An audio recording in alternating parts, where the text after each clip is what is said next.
Basta't nagkakasundo,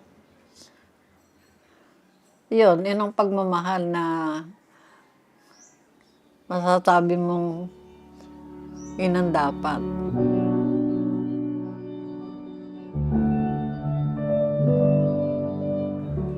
Pagkagising, magwawalis, mag-iigib ng tubig, Magdidilig ng halaman. maghahanda ng pagluluto. Panahon yung kami nangunguha ng kape, napunta kami doon sa malayong pulo namin. Umpisa doon hanggang dito, nilalakad lang dahil wala pa nung sasakyan. Pag uwi namin, nakalagay pa sa aming ulo yung aming pinanguha at daladalang pa uwi. Nung kalaunan, sa dami na ng inaani, umaarkila na ng sasakyan. Dahil jeep lang noon wala pong tricycle. Maraming naaaning prutas, maraming na ipapamigay. Dahil mahilig mamigay ang aming magulang. Nami-miss niyo? Oo, nami-miss ko yun. Hanggang nung kami umuwi dito, galing Marikina, nagagawa ko pa din yun nung hindi pa namin nabebenta ang lupa namin.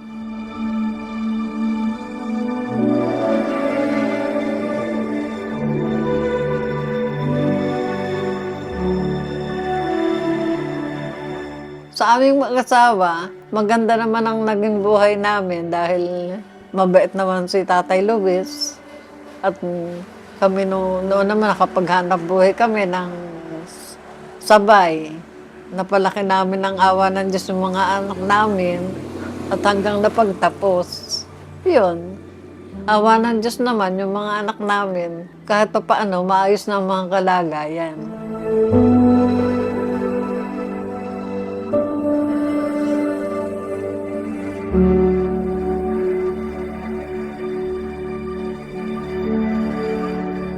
Ay, ang tunay na kayamanan, yung ating mga anak na nakikita nating talagang maayos ang kalagayan. Magandang buhay. Maganda ang buhay. Hindi na sila umaasa sa amin. Kami na ang natutulungan.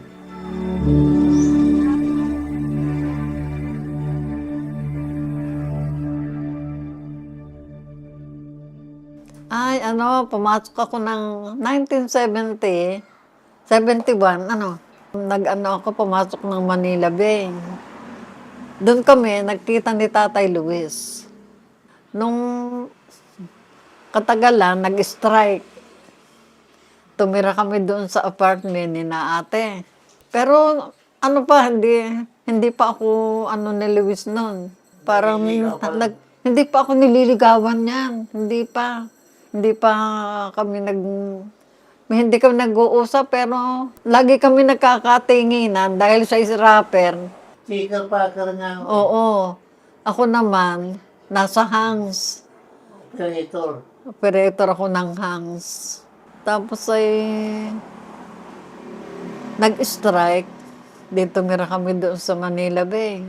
Kung bakit naman yung kaibigan ko, kapatid niya, katulang ng mga ate. Eh di parang ako'y napasama na doon, si Percy, sa kapatid ng katulong. Pero pagkain namin sa pagkain ng mga Kuya Apin, kasabay na kaming kumain. Pero si Luis hindi namin kasama. Si Luis doon sa labas yan Hindi naman pinapapasok yung mga lalaki doon Sa labas ako May sarili akong kwarto. Doon sa katulong na...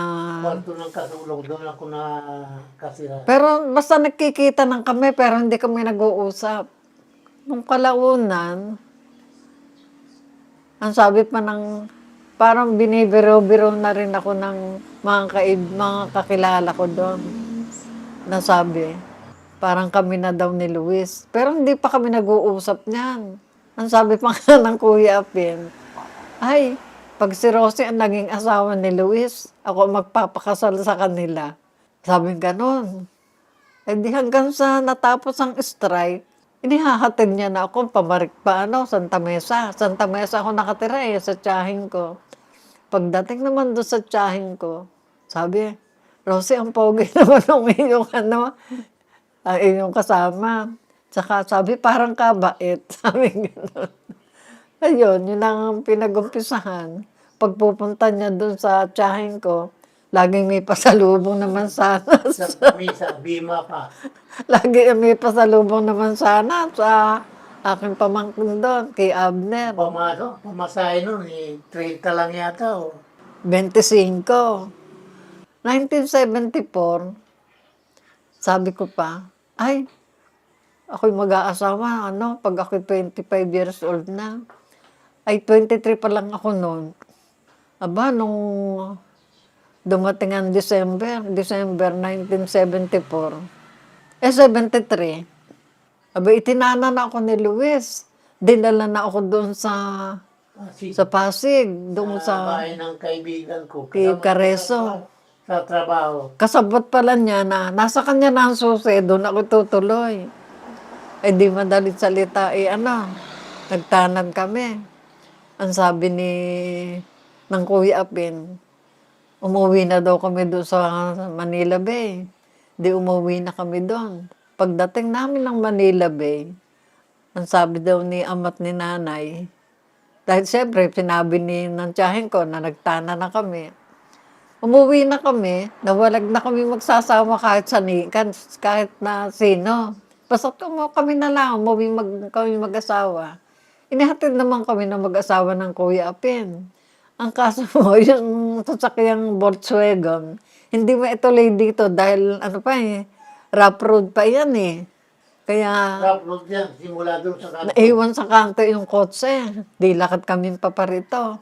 Nako, pagdating kamo dito, ayaw akong paaminin ni nanay. Pero si ama, binindisyonan ako, kawaan ka ng Diyos. Pero si nanay, ayaw. Eto na, di nag-usap na. Ang gusto ng Kuya Apin, pinakikiusap na, doon na raw kami ipapakasal. At yung magulang ko daw, susunduin na lang dito. Ay, ayaw ni nanay. Sabi ni nanay, naitana na nga nyo yung anak ko eh. Kung hindi nyo kayang magpakasal dito, ay kami magpapakasal. Sabi ganun ni nanay sa Kuya Apin. Eh di eto na. Nag-usap ulit.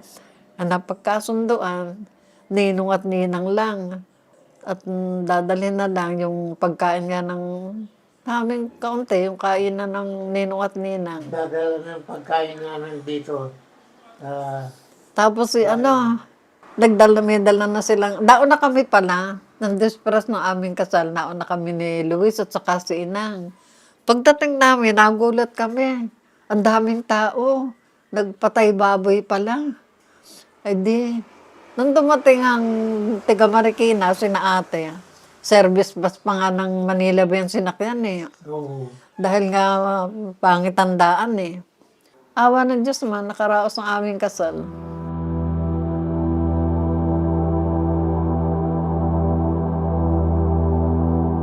Nung kami nasa Marikina, magluluto na si Tatay Luis. Pagkaluto niyan, kain na kayo. Hindi, kain na. Pagkakain namin, si Tatay Luis pa magliligpit. Kaya nung kami umuwi dito, hindi ako marunong magluto. Ay, na-stroke. Di siyempre, ako na nagluluto. Pag ako'y magluluto, si Luis si katabi ko. Luis, ano yung susunod ko? Ano ate isasahog? Ayun, sa hanggang natuto na kahit paano magluto.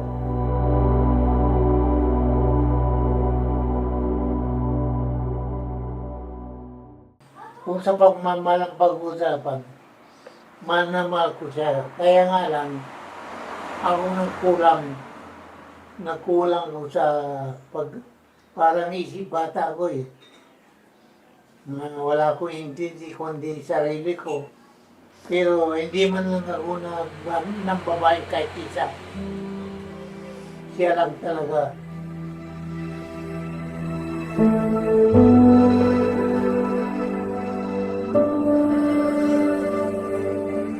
Sa pagmamahal, mahal ko naman yan. Pakakasalan ko ba yan kung hindi ko mahal, di ba? At saka mabait naman eh.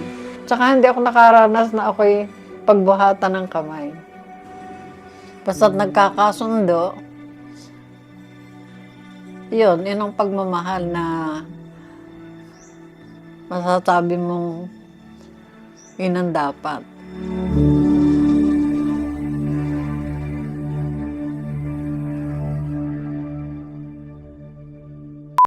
Sino ba? Bossing. Ako, ikaw. Siyempre. Ang hirap na. Salita ka na para matapos na.